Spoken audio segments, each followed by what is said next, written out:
Կարծում եմ պարոն Թաթոյան ներկայացման կարիք չունի առանձնապես։ Ողջույնները հնչեցին, խնդրեմ պարոն Թաթոյան, հարթակը ձերն է։ Սիրելի ընկերներ, իմ սիրելի բարեկամներ, սիրելի հայրենակիցներ, շատ շնորհակալ եմ, որ եկել եք։ Ինձ համար, մեր թիմի համար սա մեծագույն պատիվ է։ Ինձ համար պատիվ է այսօր ձեր առաջ խոսք ասելու։ Ինձ հաճախ են հարցնում, թե ինչու քո մասին կենսագրական մանրամասն տվյալներ չկան, եւ շատ հարցեր կան, որ ես հասկանում եմ, պետք է նաեւ պարզաբանել։ Դրա համար ես ուզում եմ սկսեմ այսօր երկու ընդհանրապես դրվագից եւ ուզում եմ դրանով նաեւ ներկայացնել, թե ինչպես եմ, ինչ եմ ես զգում եւ ինչ սկզբունքներով եմ ղեկավարվում։ Ես ծնվել եմ սովորական հայկական ընտանիքում, Երևանում։ Մայրս մանկավարժ է, աշխատել է ուսուցչուհի, հետո մանկապարտեզում դասյարակչուհի եւ շատ լավ հիշում եմ, երբ քրոջս հետ ամեն օր գնում էինք դասի, մայրիկիս հետ, որ աշխատում էր հարևանությամբ, հետո նորից միասին վերադառնում էինք հայրս, ամեն օր աշխատանքի էր, դժվար աշխատանքի։ Դժվար օրեր եղել են, այո, եղել են։ Ծնողներս հաճախ էին ասում, որ դժվարությունները մեզ համար են, ինքներս պետք է հաղթահարենք։ Մեր փոխարեն ոչ ոք չի կարող գալ մեր հարցերը լուծել։ Եվ մենք կարող ենք այդ խնդիրները լուծել, որովհետև մենք միասին ենք։ Դժվար օրերից են ես կարող եմ կիսվել այսօր ձեզ հետ։ Շատ լավ հիշում եմ, երբ Երևանի պետական համալսարանի իրավաբանական ֆակուլտետի ուսանող էի, զուգահեռ նաև աշխատում էի մի ժամանակահատված շինարարությունում որպես բանվոր։ Ստանում էի ամիսը, շատ լավ հիշում եմ, 10,000 դրամ աշխատավարձ։ Դրանից զուգահեռ նաև, քանի որ գերազանց առաջադիմությամբ էի սովորում, ստանում էի 6,000, 5,950 դրամ թոշակ, 1000 դրամով ավելի էր։ Եղել է ժամանակ, որ նաև ոտքով եմ տուն գնացել, որովհետև պետք էր գումարը տնտեսել, տան համար որոշակի գնումներ անելու, բայց նաև ինձ համար ամենակարևորը գրքեր գնելու համար։ Այս դժվարությունները արդյոք ինձ վհատեցրել են, արդյոք ինձ հիասթափեցրել են։ Ոչ իհարկե, որովհետև ես շատ լավ գիտեի, թե ես ինչ որոշում եմ կայացրել, ես հավատում էի իմ որոշմանը, եւ ես գնում էի այդ որոշման հետևից, ես շատ լավ գիտակցում էի, որ որպեսի հաջողեմ, ինձ պետք են գիտելիքներ, ինձ պետք են հմտություններ, իսկ եթե ես որպեսի հաջողեմ, ես պետք է ստանամ դրանք եւ դառնամ մասնագետ։ Մեկ այլ կյանքի դրվագ եմ ուզում ձեզ ներկայացնել։ Այնպես է ստացվել, որ մենք մեր ընտանիքով որոշակի ժամանակահատված ապրել ենք Ուկրաինայում։ Դպրոցում շատ լավ հիշում եմ, մենակ միայն մենք էինք հայ, ես եւ քույրս։ Դասարանում միայն ես էի հայ եւ այդտեղ այսպիսի մի սովորություն կար, որ անուն ազգանունն ասելուն զուգահեռ նաեւ անպայման ասում էին ազգությունը։ Եվ այդ ժամանակահատվածից սկսած, քանի որ երեխայական նաեւ ընկալումներ կային, լինում էին նաև անախորժություններ, դրա հետ կապված։ Իհարկե իմ համադասարանցիներից շատերի հետ մենք ընկերություն ենք անում, բայց այն ժամանակ անգամ խոսքը հասնում էր կռիվների։ Այդ ժամանակվանից իմ մեջ մտել է մի կարևոր բան, որքան կարևոր է ազգային արժանապատվությունը անձնական արժանապատվության համար, եւ որքան կարևոր է քո իրավունքներին տեր լինելը, որքան կարևոր է պատասխան տալը, որքան կարևոր է ինքդ քեզ պաշտպանելու կարողություն ունենալը։ Ես սա ինչու եմ ասում։ Ես սա ասում եմ նրա համար, որ այսօր կարծես Հայաստանը մոռացել է պատասխան տալը։ Այսօր կարծես մենք դարձել ենք անկարող մեզ պաշտպանելու հարցում։ Մեզ անընդհատ համոզում են, որ ճիշտը համակերպվելն է, համաձայնվելն է, զիջելն է եւ դա անունը դնում են իմաստնություն։ Ես ուզում եմ հատուկ ասել, որ դա իմաստնություն չէ։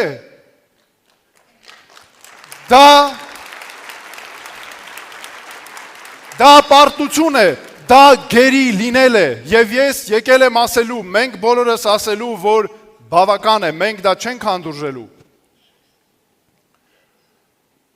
Այսօր Հայաստանի Հանրապետության վարչապետը ինչ է ասում։ Հայաստանը չի եղել երբեք այսքան անկախ ու ինքնիշխան, ինչպես հիմա է։ Եկեք նայենք փաստերին։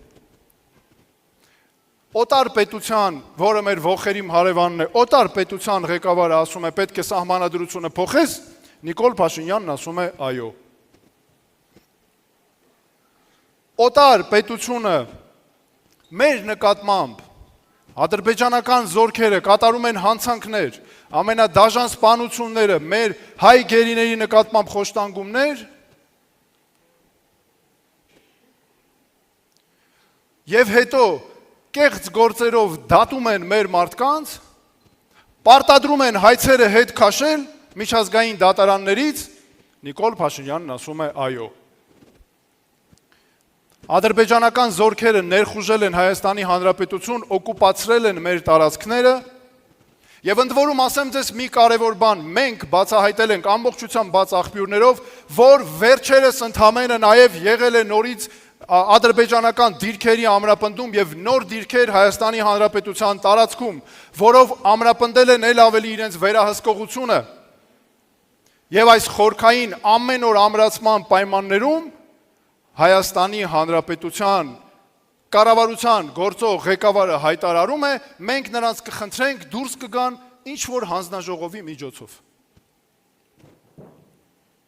Ակնհայտ է, որ այն ինչ որ ասվում է,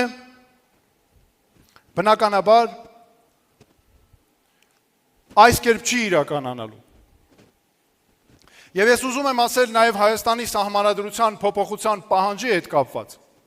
Հայաստանի սահմանադրությունը խաղալիք չէ, անկախության հռչակագիրը մեր պետականության սկիզբն է, մեր պապերի ինքնությունը, մեր ազատասեր նախնիների սուրբ պատգամը, մեր անկախության հռչակագիրը, մեր սահմանադրությամբ ամրագրել է նաև սերունդների միջև պատասխանատվություն։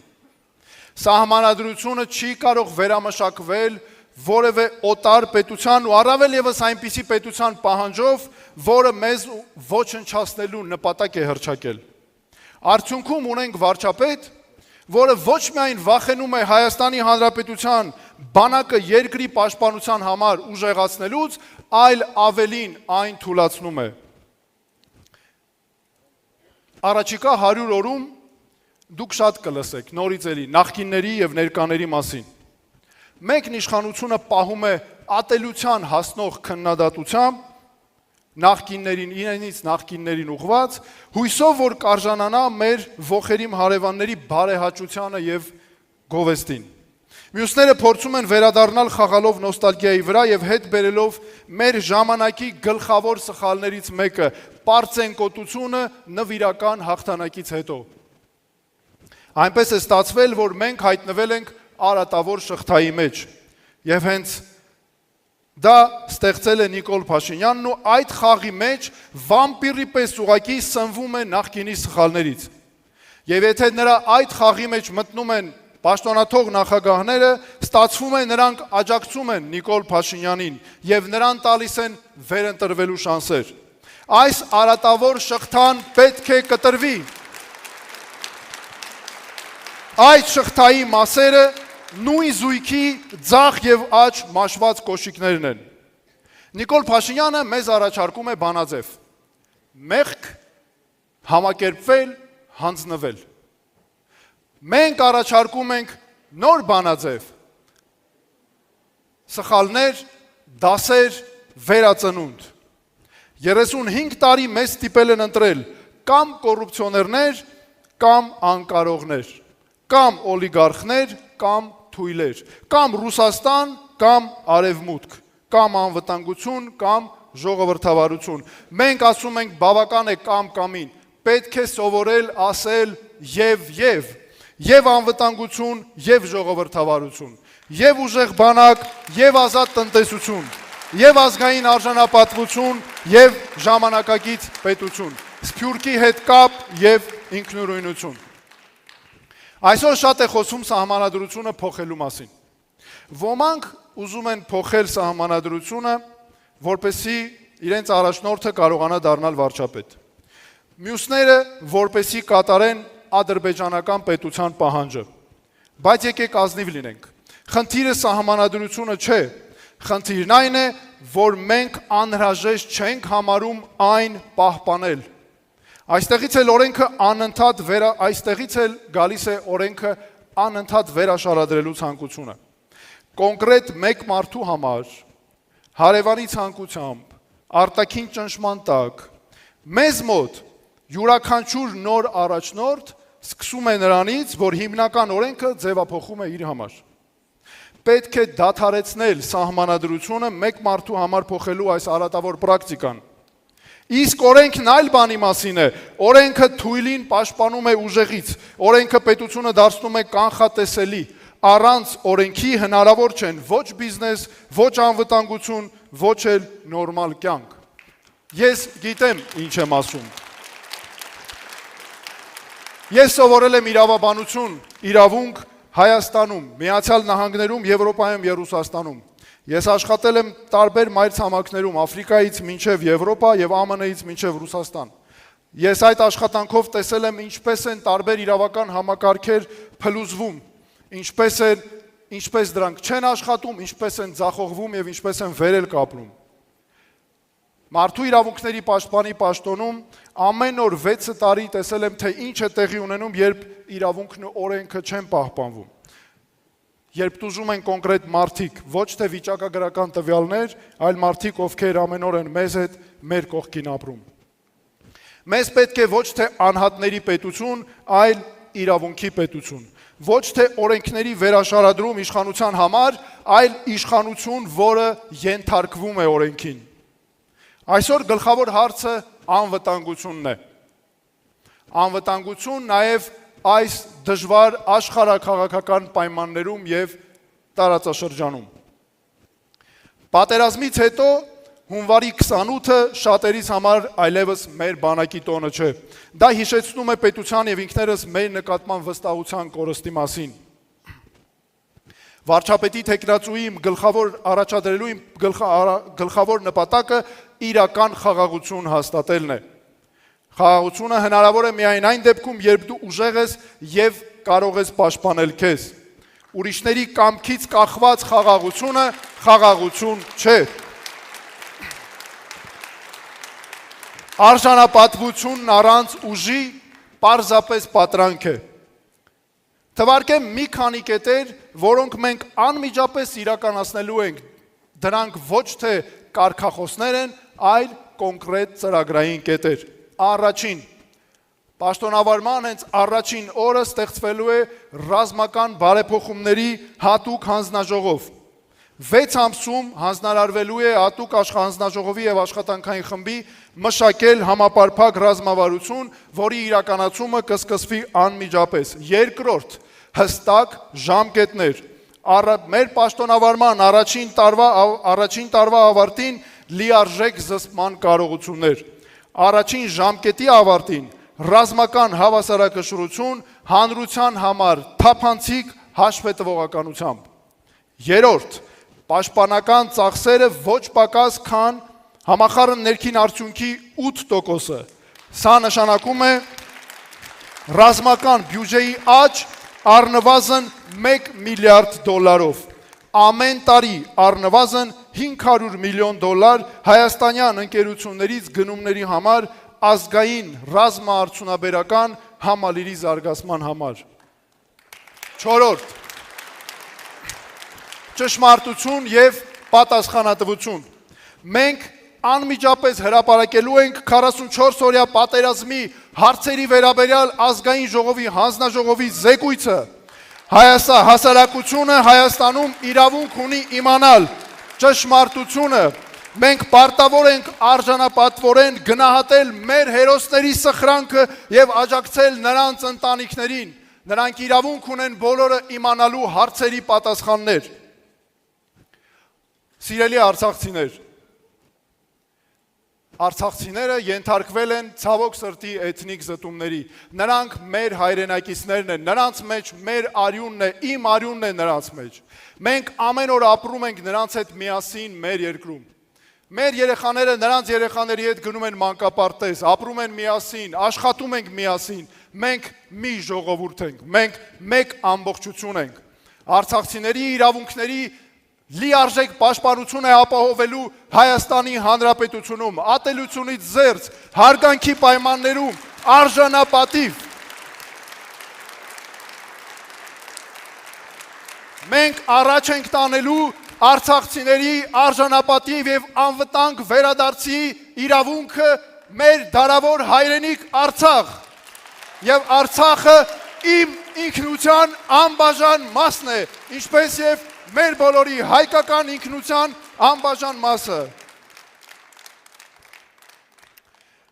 Մենք շարունակելու ենք ռազմական եւ դիվանագիտական համագործակցությունը Արևելքի եւ Արևմուտքի երկրների, այդ թվում Ֆրանսիայի եւ Ամերիկայի Միացյալ Նահանգների հետ։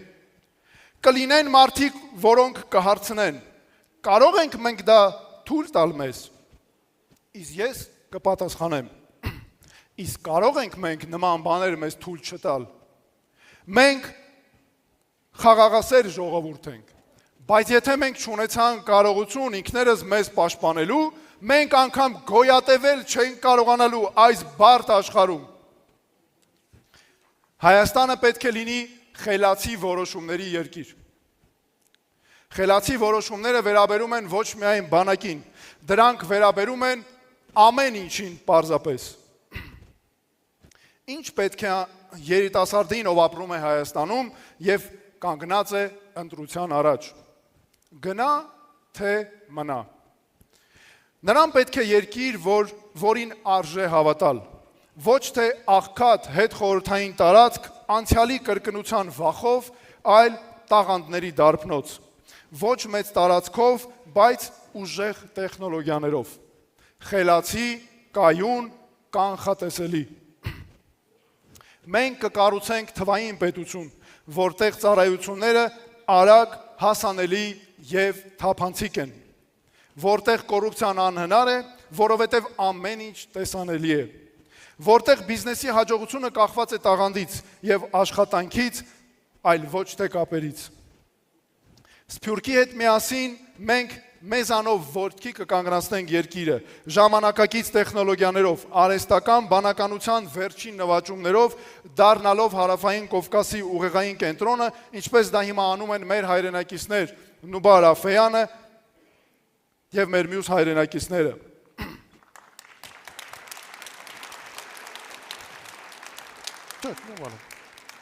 Կրթությունը կդառնա զարգացման հիմքը։ Սա շատ կարևոր գաղափարախոսական հենասյուն է։ Մեր երիտասարդները պետք է հստակ իմանան, որ իրենցից է կախված իրենց ապագան, որ արդար պայմաններ են, որ եթե աշխատում ես, ջանք ես գործադրում, հասնելու ես առավելագույն արդյունքի մեր երկրում, որ կրթությունը լինելու է կանխատեսելի եւ երիտասարդը կարողանալու է ունենալու է հնարավորություն ինքն իրեն կերտելու։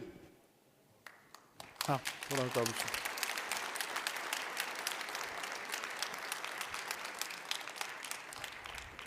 Համալսարանները կպատրաստեն ոչ թե պարզապես շրջանավարտներ, այլ որոշումներ կայացնող մարդիկ։ Մենք կվերադարձնենք մեր պատմությունը դպրոցական դասագրքեր։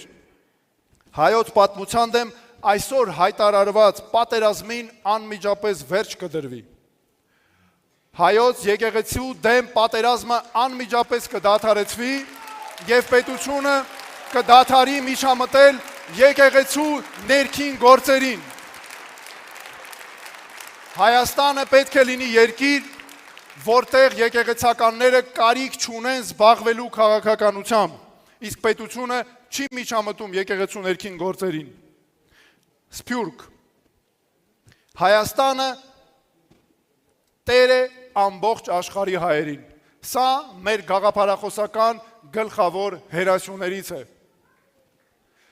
Մենք ուժեղ ենք իրարով աշխարհում, մի հատ հələ տեսեք, մենք աշխարհի որ մի պետություն գնում ենք, միանգամից սկսում ենք փնտրել մեր հայրենակիցներին։ Նրանք ամենուր են պարզապես, տարբեր երկրներում, բիզնեսի մեջ, համալսարաններում, կրթության համակարգում, ամենատարբեր բնակավարներում։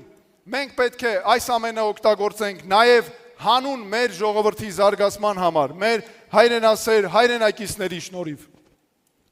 Ես ընդհանրապես հա պատկերացնում եմ հատկապես նրանով, որ Հայաստանը պետք է իսկապես տեր լինի մեր բոլոր հայրենակիցներին աշխարհում։ Երբ հայը գալիս է Հայաստան, հենց այդպես օդանավակայանից կարմիր գորգով պետք է դիմավորենք նրան, որովհետև նա զգա, որ իր տուն է եկել։ Սրանք կարևոր գաղափարախոսական հենասյուներ են։ Օլիգարխիայի դեմ պայքարը մենք անվանում ենք հավասար հնարավորությունների ստեղծում, կոռուպցիայի դեմ պայքարը պատասխանատվության անխուսափելիություն, ոչ թե դավաճանների որոնում, այլ հայրենասերների միավորում, ոչ թե անցյալի քննադատություն, այլ ապագայի կառուցում, որ հիմնված է մեր ազգային շահերի առաջնահերթության վրա։ Ուզում եմ հատուկ անդրադառնալ մեր սիրելի Երևան քաղաքին։ Երևանը մեր քաղաքն է։ Ոչ թե զբոսաշրջային պարզապես ցուցափեղկ, ոչ թե խաղահրապարակ, կառուցապատողների համար եւ ոչ թե հողի սպեկուլյացիայի առարկա։ Երևանն այն վայրն է, որտեղ ապրում են մեր ընտանիքները, մեծանում են մեր երեխաները, աշխատում են մեր մարդիկ։ Նայեք, թե ինչ է կատարվում։ Կառուցապատողները հողատարածքներ են ստանում, բայց շուրջը չկան դպրոցներ, պոլիկլինիկաներ, այգիներ, նոր թաղամասեր են կառուցվում առանց ճանապարհների, առանց ենթակառուցվածքների։ Տրանսպորտը խցանումների մեջ է, որովհետև քաղաքը տասնամյակներ շարունակ զարգացել է առանց հստակ ծրագրի, քանի որ հիմքում դրել են կառուցողների եւ կառուցապատողների, այլ ոչ թե բնակիչների շահերը։ Թաղամաս ես կառուցում ես նաև դպրոց, պուրակ, ճանապարհ, չկա ենթակառուցվածք, չկա թույլտվություն։ Ես ուզում եմ հատուկ նշել, որ մենք մենակ չենք։ Ես ուրախ եմ արձանագրել, որ երբ մենք նախաձեռնեցինք միասնության թևեր քաղաքական նախաձեռնության մեկնարկը հոկտեմբերի 8-ին, մեզ գրեթե անմիջապես միացավ մեր գործընկեր Շան Դաշին կուսակցությունը, որի հետ ճանապարհն անցած այս ժամանակահատվածում այնքան սերտ է, որ մենք մեկ թիմով ենք լիարժեք աշխատում։ Ես ուրախ եմ հայտարարել, որ մենք ունենք համագործակցություն եւ մեզ միացել են Հայաքվե ազգային քաղաքացիական միավորումը, առաջ արժանապատվության շարժումը, հասարակական կազմակերպություններ, կարևորագույն գործառույթներ իրականացնող զինվորականներ, որոնք իրենց գործը գիտեն ոչ թե թղթերից, այլ կոնկրետ գործով։ Մեզ հետ է Սփյուռքը, ԱՄՆ-ից, Ռուսաստանից, Ֆրանսիայից, Հարավային Ամերիկայից, Լիբանանից եւ աշխարհի տարբեր անկյուններից։ Մենք միավորվել ենք ոչ թե ինչ-որ մեկի դեմ, այլ հանուն ապագայի, հանուն արդար ինստիտուտների, հանուն ընդհանուր ինքնության, մեր ազգային ինքնության։ Մենք կմիավորենք կոռուպցիայի դեմ պայքարողներին եւ ազնիվ գործարարներին, բարեփոխումների կողմնակիցներին եւ կայունությունը գնահատողներին, փոփոխություններ ցանկացող երիտասարդությանը եւ փորձառու մասնագետներին, եւ ոչ թե կամ, այսպես մենք կհաղթահարենք հասարակության պառակտումը։ Եվ ում եմ ես դիմում։ Նրանց, ովքեր հերոսական պայքարով ստեղծեցին մեր պետությունը։ Ձեր սխրանքը զուր չէ։ Միասին մենք կկառուցենք այնպիսի պետություն, որն արժանի կլինի ձեր զոհողությանը։ Մեր մայրերին մենք կառուցում ենք այնպիսի երկիր, որտեղ դուք ոչ միայն չեք վախենա ձեր երեխաների ապագայի համար, այլ կունենաք վստահություն հայրենիքում նրա ապահով կյանքի համար։ Գործարարներին ձեր ջանքերը իմաստ կունենան եւ արդյունք կտան։ Երիտասարդներին ձեր հաջողությունը որոշվելու է ձեր աշխատանքով եւ գիտելիքով։ Հիշում եք որտեղից ես սկսեցի, որ մենք պետք է կարողանանք պատասխան տալ, որ մենք պետք է կարողանանք ինքներս մեզ պաշտպանել եւ տեր լինենք մեր իրավունքներին,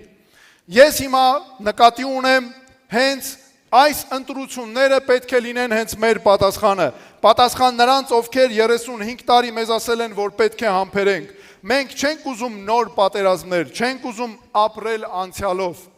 Մենք ուզում ենք աշխատել, դաստիարակել, երեխաներ, բիզնես բացել, սովորել, խաղող աճեցնել։ Մենք ուզում ենք նորմալ կյանք, նորմալ երկրում, որտեղ ապահով է եւ արդար, եւ մենք այն կկառուցենք։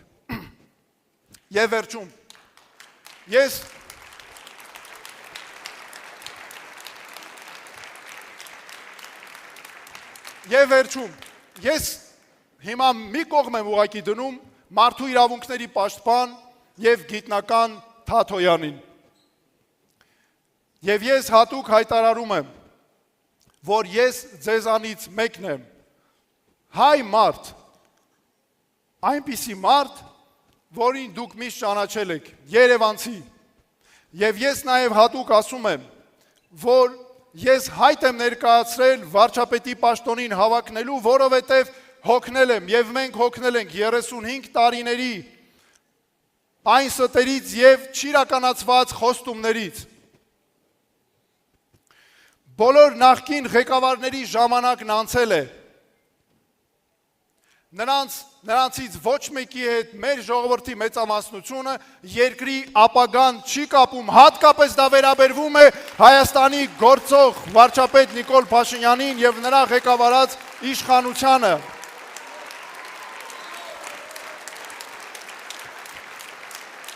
Սիրելի հայրենակիցներ, մինչ ընտրությունները մնացել է 100 օրից էլ քիչ։ Այնպես է ստացվել, որ Ռուսաստանն ունի իր թեկնածուն, Ամերիկայի Միացյալ Նահանգներն ունի իր թեկնածուն, Եվրոպան ունի իր թեկնածուն, անգամ որքան էլ կարող է տարօրինակ լինել, բայց այդպես է, Ադրբեջանն անգամ ունի իր թեկնածուն։ Իսկ ուր է Հայաստանը։ Իսկ ուր է Հայաստանի թեկնածուն։ Մեզ պետք է մարդ, որի կատարած գործերից, ծրագրերից մենք բոլորս որտեղ լինի մեր հայրենակիցները կասեն, սա մեր թեկնածուն է, Հայաստանի մարդը, մեր տղան։ Եվ այո, Հայաստանն ունի իր թեկնածուն։ Ես Հայաստանի թեկնածուն եմ, եւ ես որպես վարչապետի ձեր թեկնածու հայտարարում եմ, որ ղեկավարվելու եմ բացառապես Հայաստանի շահերով, մեր երկրի ազգային շահերով, հանուն մեր ամուր երկու ոտքի վրա կանգնած ազգային պետականության։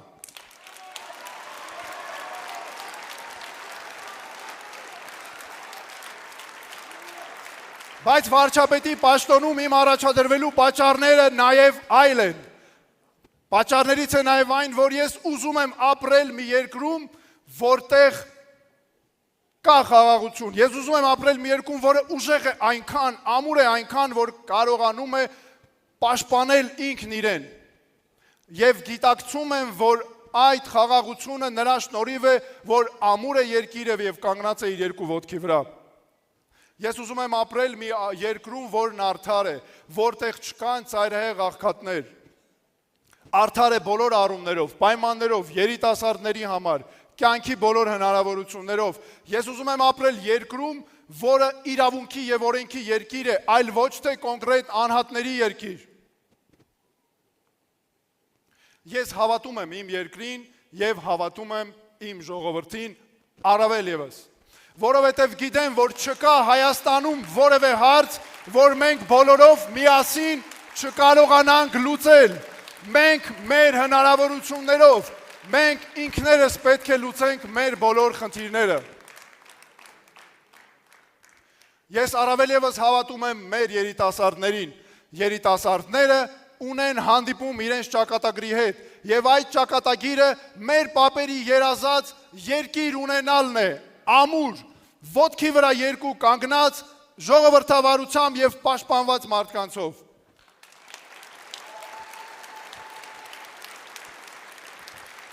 Եվ ես որպես վարչապետի թեկնածու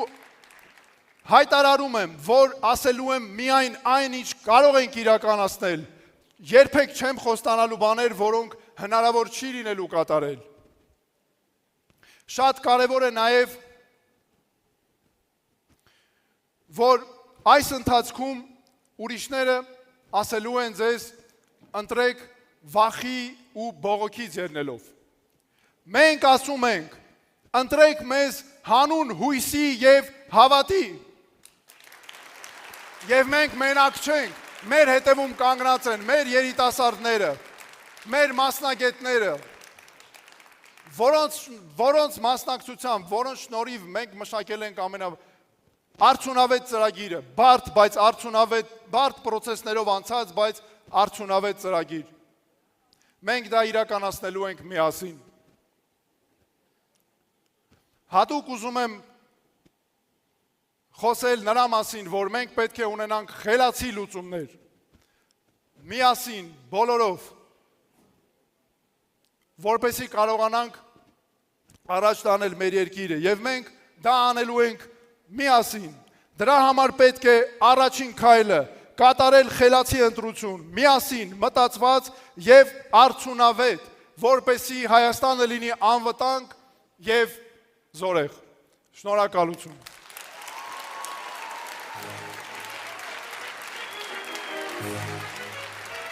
Շնորհակալություն։